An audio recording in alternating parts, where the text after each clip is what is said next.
Ketika saya sudah PMO, katanya saya gak ada teman. Tuh, itu terlalu melebih-lebihkan. Saya gampang capek, gampang lemes, muka saya jadi kusam, dijauhi orang, gak pede, males. Nah, yang ingin saya bahas kali ini yaitu jangan sampai kamu yang lagi berusaha nopep atau berhenti dari hal tersebut terlalu melebih-lebihkan. Jangan sampai gitu. Seperti halnya pornografi itu merusak otak kamu akan jadi tolol misalnya, enggak gitu ya.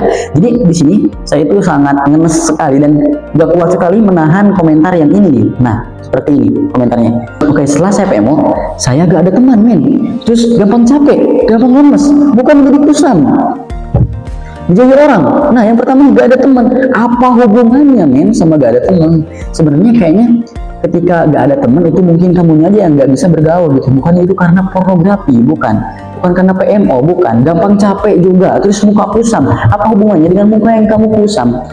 Jadi gini nih, ada yang namanya tuh efek placebo gitu ya, kalau dalam kesehatan. Obat yang benar-benar tidak ada manfaatnya tetapi diberikan kepada seseorang dan bisa sembuh, itu dampak keyakinan. Nah, bisa jadi ini adalah kebalikannya, yaitu nocebo. Ini kayak dampak keyakinan gitu guys. Jadi ketika kamu meyakini bahwasanya kamu sudah nonton bokep nih, kamu sudah nonton PMO nih, kamu jadi gak ada temen, kamu jadi lemes, kamu jadi capek, kamu jadi susah fokus katanya, kamu jadi mikir linglung gitu, kamu jadi gak ada temen, kamu menjadi seorang yang benar-benar idiot gitu setelah nonton itu.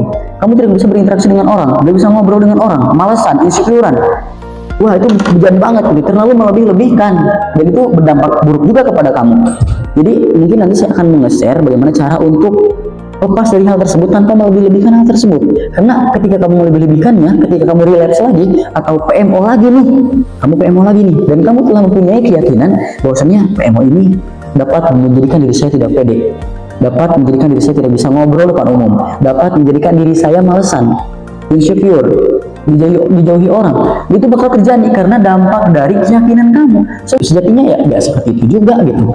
Pornografi tidak merusak otak gitu. Ada orang yang sering menonton porno dan otaknya selesai aja karena itu bukan narkoba gitu ya, beda gitu. Jadi bahkan nih ada salah satu channel YouTube yang pernah saya tonton melebih-lebihkannya sampai ke narkoba men. Itu gila gitu. Pornografi dan PMO ini seperti narkoba. Emang pornografi itu bikin kamu kecanduan, tetapi nggak sih itu juga gitu. Kenapa kamu bisa menjadi tidak pede? Kenapa kamu bisa menjadi lemesan? Kenapa bisa kamu menjadi tidak fokus? Itu karena narasi yang kamu telan sendiri. Ngerti gak sih?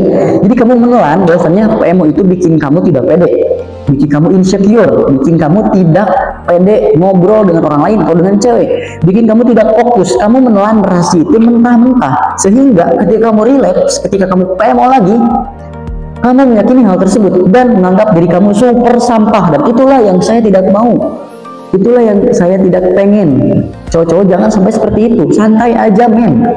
Jadi fokusnya itu adalah kepada bagaimana kamu berhenti dari PMO, bukannya kita fokus kepada dampak-dampak negatif. Oke, santai aja ya, ingat saya itu. Ini kata saya santai aja. Saya sharing juga di sini. Ini menurut pemahaman saya. Jadi pada intinya kalau misalkan ini bertentangan dengan pemahaman kamu ya itu ya terserah kamu, coba komentar di bawah. Ya, tapi kalau menurut saya jangan terlalu melebih-lebihkan. Itu justru berbahaya untuk otak kamu.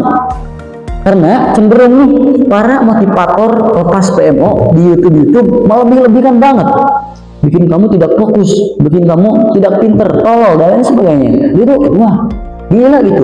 Jangan sampai seperti itu. Kita berjuang sama-sama untuk lepas dari hal tersebut, tapi jangan sampai melebih-lebihkannya. Nah, seperti itulah yang ingin saya sampaikan dari kemarin.